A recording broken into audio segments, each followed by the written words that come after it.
Quelles sont les 10 erreurs de savoir-vivre les plus fréquentes que vous devez absolument éviter de commettre lors des fêtes de fin d'année? Nous nous concentrerons aujourd'hui essentiellement sur les manières à table, d'où le décor que vous pouvez admirer.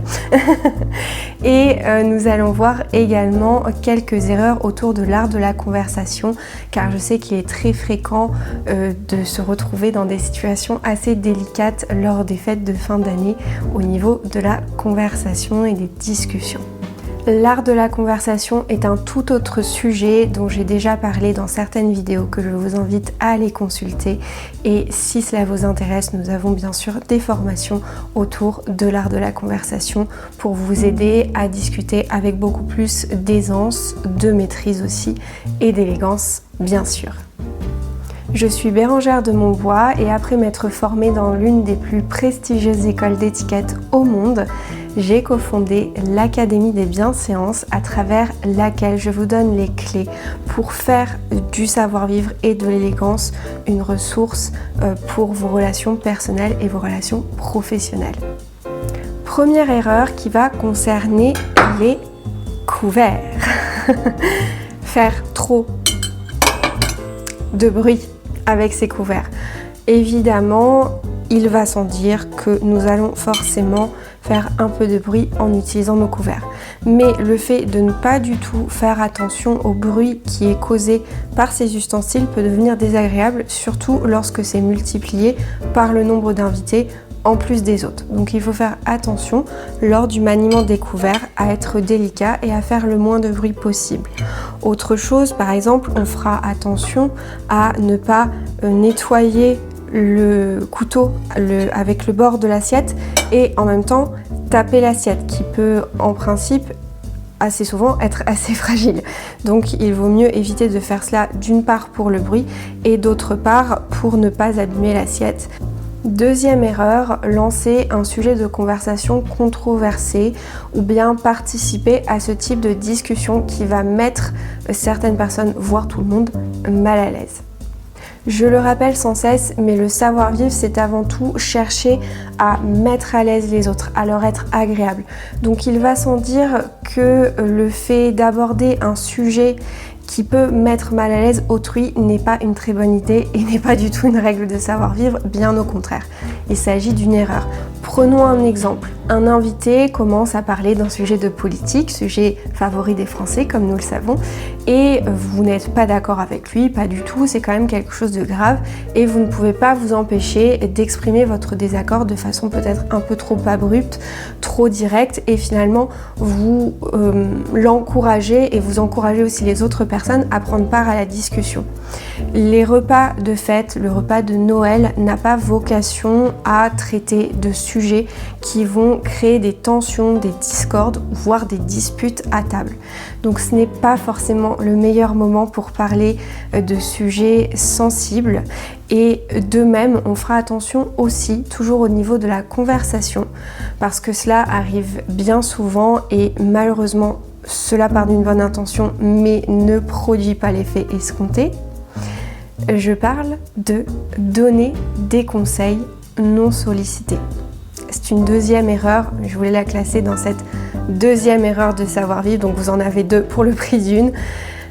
Faire ceci revient finalement à presque reprocher quelque chose à l'autre. Donc ce n'est pas du tout quelque chose de plaisant à entendre quand on reçoit un conseil non sollicité, sauf dans certains cas, dans certaines relations où c'est dit avec beaucoup de bienveillance ou peut-être qu'on a demandé à la personne de nous faire un retour. Dans ce cas-là, bien sûr, le conseil non sollicité peut être tout à fait adéquat et utile. Mais en dehors de ces circonstances très précises, il est important de se souvenir qu'il ne faudra pas, par exemple, dire à notre hôte « Ah bah tu sais, moi j'ai une petite technique pour bien cuire tel plat. En fait, je mets le four à 190 degrés et je laisse cuire pendant 10 minutes. » Vous voyez, il est vraiment important de comprendre que ce n'est pas parce qu'on a une bonne intention que cela sera forcément reçu comme tel. Vous pouvez avoir les meilleures intentions du monde si votre message, qu'il s'agisse du message verbal ou du message envoyé par votre corps, n'est pas cohérent, n'est pas suffisamment clair, suffisamment précis, vous risquez d'envoyer finalement le mauvais message, de transmettre les mauvaises informations. Donc il est très important de maîtriser le plus possible les règles de la bienséance et les règles de l'art de la conversation. Troisième erreur, prendre trop de photos ou de vidéos. Vous pouvez en prendre, mais là encore, il faudra s'adapter aux circonstances. Le savoir-vivre consiste toujours à s'adapter au contexte et aux personnes avec lesquelles nous nous trouvons. Donc, je laisse à votre appréciation ce que je vais dire dans un instant, mais attention à ne pas prendre trop de photographies, trop de vidéos, à des moments où il faudrait être complètement présent, à des moments où cela peut déranger d'autres personnes. C'est assez évident, vous en conviendrez, qu'on ne prend pas de photographie d'un enfant de sa famille ou d'une autre famille sans demander l'autorisation si on veut la partager sur les réseaux sociaux par la suite. Mais même sans parler du partage des photographies et des vidéos sur les réseaux sociaux, le simple fait de prendre une photo ou une vidéo, d'une part, va un petit peu vous extraire du moment présent, un petit peu aussi couper la communication, l'aspect relationnel que vous avez avec les autres personnes qui sont présentes. Et d'autre part, cela est intrusif. Alors, il y a des différences de perception en fonction des personnes, mais le fait de prendre une photographie, par exemple de la décoration, ou de la table, ou de la personne qui ouvre son cadeau, ce genre de choses, ça peut être assez mal perçu. Donc, à voir et à adapter bien sûr en fonction des personnes, mais faites très attention à cela. Je sais que personnellement je suis une personne assez discrète et privée et je n'apprécie pas du tout qu'on me prenne sans arrêt en photo quand je suis dans un cadre privé, donc je sais de quoi je parle, mais j'ai bien entendu conscience que ce n'est pas le cas de tout le monde, donc c'est à adapter en fonction des personnes avec lesquelles vous trouvez. Il y aura peut-être des personnes dans votre famille par exemple qui seront très à l'aise, qui n'auront pas ce rapport que je peux avoir avec les photos et les vidéos, que d'autres personnes peuvent avoir aussi.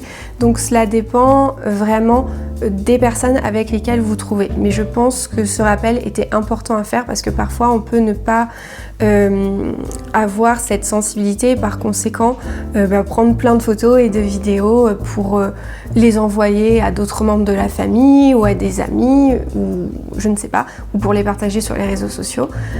Mais attention, cela peut être très désagréable pour les autres. Donc comme d'habitude, on anticipe et on s'adapte aux circonstances. Quatrième erreur peut être assez évidente et pourtant,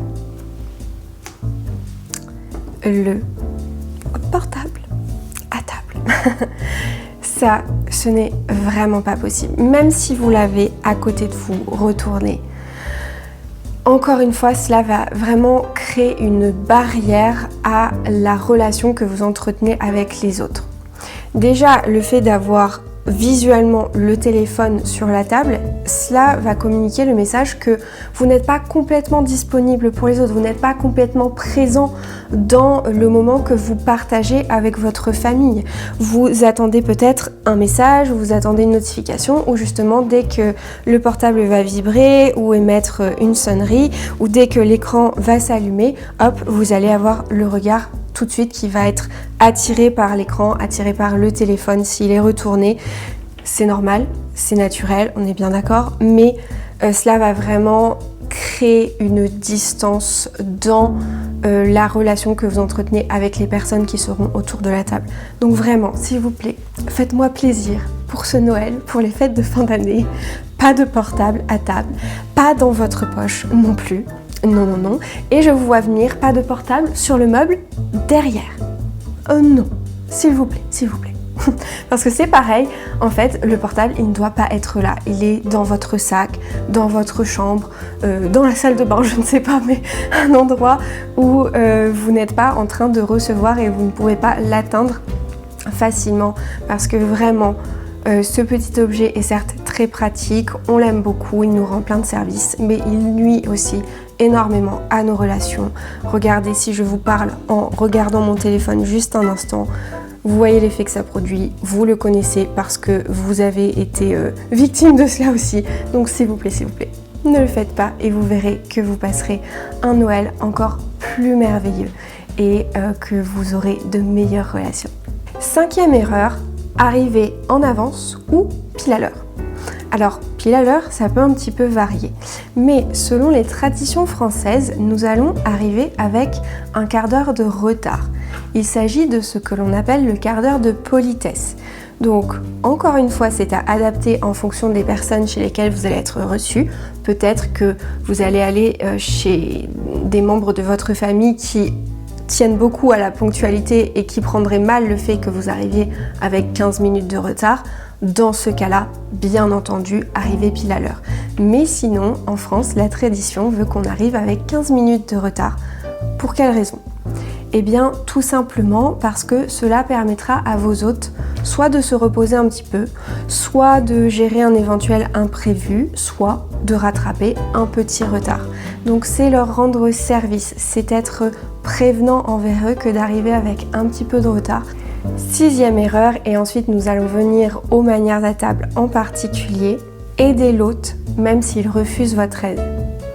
Vous pouvez éventuellement insister une fois, lui dire mais tu es vraiment sûr que tu n'as pas besoin d'aide ou tu es vraiment sûr, quelque chose comme cela. Mais si la personne vous dit une seconde fois non merci, dans ce cas-là, n'insistez pas et n'aidez pas de force votre hôte.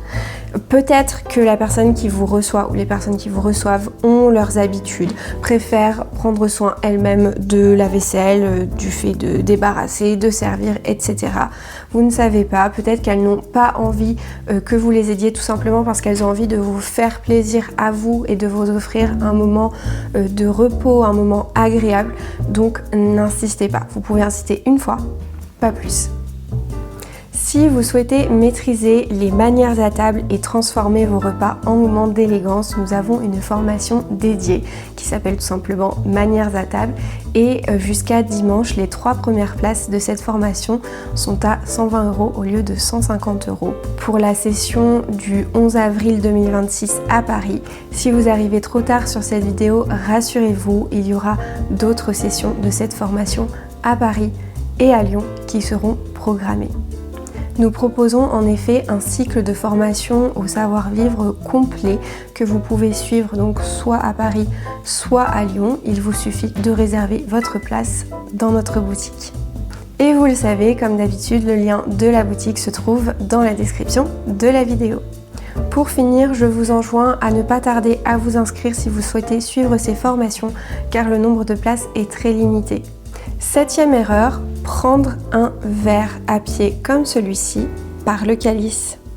Et non, en fait, ce type de verre demande à être pris par la tige, par le pied et non pas par le calice. Vous pouvez à la limite placer vos doigts comme ceci, vraiment en bas du calice, pourquoi pas, si vous avez un verre qui est lourd, ça peut être une bonne option, mais certainement pas saisir tout le calice et encore moins complètement à pleine main de cette façon-là. Pour quelle raison ? Parce que ce type de verre va accueillir des liquides qui n'ont pas vocation à être réchauffés, mais plutôt à rester frais, ou en tout cas à température ambiante. Donc le fait de poser la main sur le calice va finir par réchauffer le liquide, et également parce que le fait de saisir le verre de cette façon va mettre des traces de doigts partout. Donc ce n'est pas la chose la plus élégante à effectuer. Donc souvenez-vous, tenez le verre par le pied, par la tige et non par le calice. 8e erreur, certaines personnes vont se saisir des couverts et couper toute leur viande ou autre chose, tout leur poisson ou tout je ne sais quoi en entier, en petits morceaux.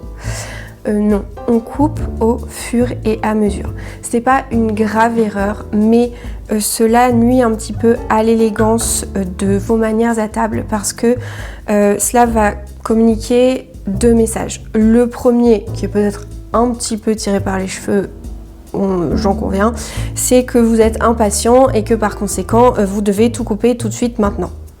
Le second message qui est envoyé, c'est que vous n'êtes pas quelqu'un de très ordonné ou qui fait attention à l'élégance, même la plus simple.